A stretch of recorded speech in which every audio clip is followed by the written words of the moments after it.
Hello everyone, welcome back to our channel. आज के इस वीडियो में हम ट्राउजर पैंट में इलास्टिक कैसे लगाते हैं वो हम इस वीडियो में सीखेंगे स्टेप बाय स्टेप। तो यहाँ पे देखिए, हमने ट्राउजर पैंट में इलास्टिक के लिए जो फैब्रिक को फोल्ड करते हैं, यानी कि 2 इंच हमने इलास्टिक के लिए लिया था, जिसमें कि हम इसे फोल्ड करके उसमें इलास्टिक डालेंगे। तो वो हम कैसे फोल्ड करेंगे, इलास्टिक कितना डालेंगे, वो इस वीडियो में हम स्टेप बाय स्टेप सीखेंगे। तो यहाँ पे देखिए, हमारे ट्राउजर पैंट के हमने कटिंग करके स्टिचिंग कर लिया है, बस इसमें इलास्टिक को डालनी है। तो यहाँ ये देखिए, ये मेरी फ्रंट पार्ट है और ये मेरी बैक पार्ट है। बैक पार्ट जो हमारी फ्रंट पार्ट से 2 इंच बड़ी है, जो हम कटिंग के टाइम 2 इंच से हमने बढ़ा रखा था। तो यहाँ पे ये हमारी 2 इंच बैक बड़ा है फ्रंट से। तो अब इलास्टिक को हम इसे फोल्ड करेंगे। तो यहाँ पे देखिए, इस तरह से सबसे पहले हमने इसे पूरी गोलाई में फोल्ड करनी है। तो फोल्ड कैसे करेंगे, यहाँ पे हमने 2 इंच इलास्टिक के लिए लिया था, तो देखिए 1/2 इंच हमें इस तरह से पहले फोल्ड करना है। इस तरह से देखिए, हम इसमें पहले किनारी पे इस तरह से थोड़ा सा फोल्ड करेंगे और फिर जितना हमें इलास्टिक डालनी है उतना फोल्ड करेंगे। देखिए, इस तरह से 1/2 इंच को इस तरह से फोल्ड करेंगे और उसके बाद इस तरह से हमने फोल्ड करनी है लगभग 1.5 इंच पर, यानी कि 2 इंच हमने एक्स्ट्रा रखा था इलास्टिक के लिए। जब हमने ट्राउजर पैंट की कटिंग किया था तो 2 इंच एक्स्ट्रा रखा था, जिसमें कि 1.5 इंच हमारी इलास्टिक डालेगी, यानी कि हमारी इलास्टिक की जो विड्थ होती है वो 1.5 इंच की है। तो यहाँ पे हमने 2 इंच लिया था एक्स्ट्रा, 1/2 इंच हमारी सिलाई में दबेगी और 1.5 इंच की हमारी फोल्डिंग होगी, जिसमें हम इलास्टिक को डालेंगे। तो चलिए इसे हम पूरी गोलाई में से फोल्ड कर लेते हैं।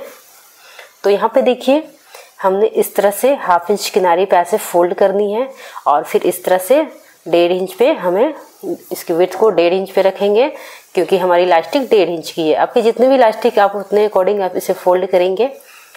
तो यहाँ पे हम इस तरह से फोल्ड कर लेंगे। इसकी किनारी पे हमने स्टिच लगानी है। तो देखिए, इस तरह से हमने स्टिच लगाएंगे किनारी पे। तो यहाँ पे देखिए, जब फोल्ड हम करेंगे तो जो बैक पार्ट की हमारी 2 इंच बड़ा है उसे हमें ध्यान में रखते हुए फोल्ड करेंगे। उसे आपको पूरे अंदर की ओर नहीं लेनी है, बस जो हमारी 2 इंच एक्स्ट्रा था उसे ही हमें फोल्ड करनी है। तो 1/2 इंच किनारी पे लेकर इसे हम 1.5 इंच की विड्थ पे फोल्ड कर रहे हैं और पूरी गोलाई में इसे हम फोल्ड करेंगे। अगर आपने मेरे ट्राउजर पैंट की कटिंग और स्टिचिंग की वीडियो नहीं देखी है तो डिस्क्रिप्शन बॉक्स में लिंक है, आप वहाँ से देख सकते हैं, जिसमें हमने इसकी कटिंग और स्टिचिंग की वीडियो स्टेप बाय स्टेप बताया है। तो वहाँ से आप वीडियो को वॉच कीजिए। तो देखिए, हमने इस तरह से फोल्ड कर लेनी है। बिल्कुल किनारे पे हमने इस तरह से स्टिच लगाते हुए इसे फोल्ड कर रहे हैं।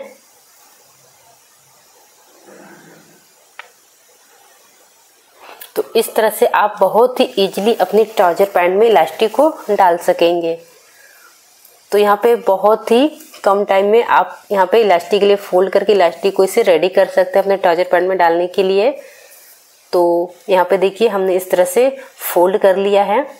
और यहाँ पे देखिए, कभी कभी हम फोल्डिंग करते हैं, या आप बिगनर है तो फोल्ड करते हैं तो यहाँ पर कपड़ा हमारा यह बढ़ जाता है। तो इसे क्या करना है, यहाँ पे 1-2 प्लेट लगा कर हम यहाँ पर कपड़ा को बराबर कर लेंगे। वैसे यहाँ पर आपको फैब्रिक बढ़ेगी नहीं, लेकिन अगर आप बिगनर है, पहली बार अगर यहाँ पे फोल्डिंग कर रहे हैं तो कपड़ा थोड़ा सा खींचते हुए स्टिच लगाने से ये हमारा बढ़ जाता है। तो 1-2 प्लेट लगा के वहाँ पे हम इसे बराबर कर लेंगे। तो यहाँ पे देखिए, हमारी फोल्डिंग हो गई है।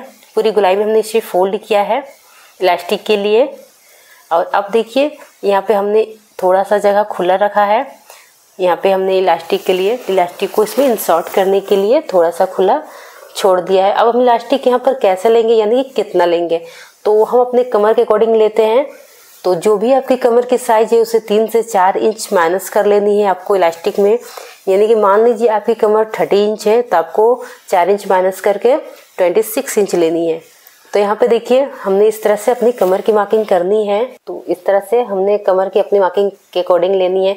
तो यहाँ पे देखिए, हमने इलास्टिक को इस तरह से यहाँ पे देखिए, हमने इलास्टिक को यहाँ पे 38 इंच पे रखा है, क्योंकि यहाँ पे है कमर 32 इंच है। तो 32 इंच पे हमने 4 इंच माइनस किया है, तो 38 इंच होगी, जिससे हमने इलास्टिक को 38 इंच पे रखनी है।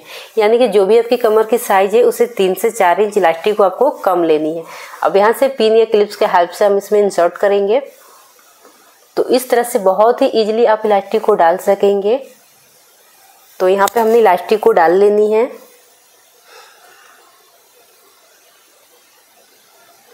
तो यहाँ पे देखिए बहुत इजीली हमारी इलास्टिक इस तरह से डल जाएगी।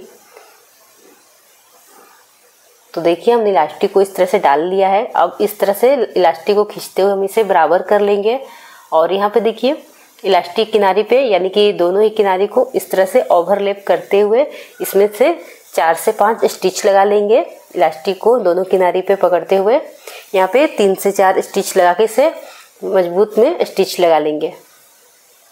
तो यहाँ पे देखिए हमने इस तरह से स्टिच लगा लेनी है दोनों ही किनारे पे। इलास्टिक को हमने ओवरलैप करते हुए स्टिच लगाया है। तो यहाँ पे देखिए हमारी स्टिच लग गई है इस तरह से। अब इलास्टिक को हमने इस तरह से अंदर के डालते हुए और यहाँ से देखिए इस तरह से 3 से 4 बार अच्छे से खींच लेंगे ताकि इलास्टिक हमारे अच्छे से सेट हो जाए। तो देखिए हमने इलास्टिक को इस तरह से खींचना है। तो यहाँ पे हमारी अब जो हमने खुला थोड़ा सा जगह छोड़ा था इलास्टिक को इंसर्ट करने के लिए, तो उस यहाँ पे हम स्टिच लगा लेंगे। तो यहाँ पे आपको किनारे भी स्टिच लगानी है, इलास्टिक पे आपको स्टिच नहीं लगानी है। तो इस तरह से हम किनारे पे स्टिच लगा लेंगे यानी कि लॉक कर लेंगे जो हमने खुला छोड़ा था। तो यहाँ पे देखिए इस तरह से हम लॉक कर लेंगे।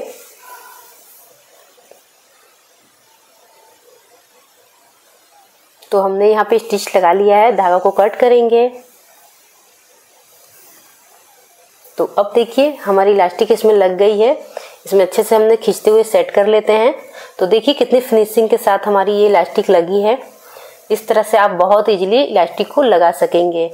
देखिए इस तरह से हमारा ये बैक और फ्रंट दोनों, front part back part front से 2 इंच यहाँ पे बड़ा है। तो ये इस तरह से हमें इलास्टिक को फोल्ड करने के टाइम ये ध्यान रखनी है। अब यहाँ पे देखिए अब हम इलास्टिक में टॉप स्टिच लगाएंगे यानी कि इलास्टिक में और भी फिनिशिंग देने के लिए इस तरह से हम अच्छे से टॉप स्टिच लगा लेंगे।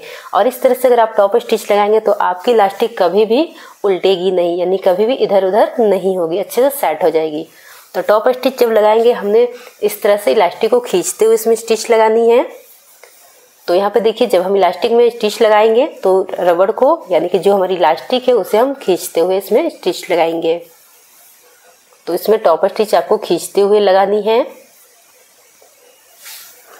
तो यहाँ पे देखिए हमने बहुत ही इजीली इसमें इलास्टिक को इंसर्ट कर लिया है। तो इस तरह से आप बहुत ही आसानी से इलास्टिक को इंसर्ट कर लेंगे। अगर आप बिगनर हैं तो भी आप बहुत ही आराम से इसे लगा लेंगे।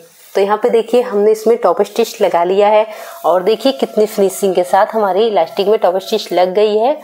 देखिए बहुत ही फिनिशिंग के साथ हमारी ये इलास्टिक इसमें डल चुकी है। तो इस तरह से आप जरूर इलास्टिक लगाएं तभी आपकी इलास्टिक बहुत ही फिनिशिंग के साथ लगेगी। तो यहाँ पे देखिए हमारी इलास्टिक कंप्लीट हो गई है यानी कि ट्राउजर पैंट में हमने इलास्टिक को डाल लिया है। अगर आपको यहाँ पे ट्राउजर पैंट की कटिंग और स्टिचिंग की वीडियो देखनी है तो डिस्क्रिप्शन बॉक्स में लिंक है, वहाँ से देख सकते हैं। यहाँ पे देखिए ये हमारी फ्रंट पार्ट है और ये हमारी बैक पार्ट है यानी फ्रंट से बैक पार्ट 2 इंच एक्स्ट्रा रहेगी।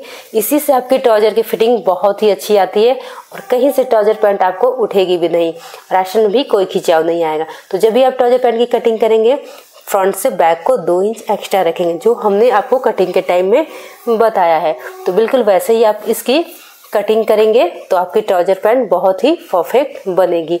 अगर आपको ये वीडियो पसंद आए तो वीडियो को लाइक करें, चैनल पर नए तो चैनल को सब्सक्राइब करें। फिर मिलते हैं नई वीडियो के साथ।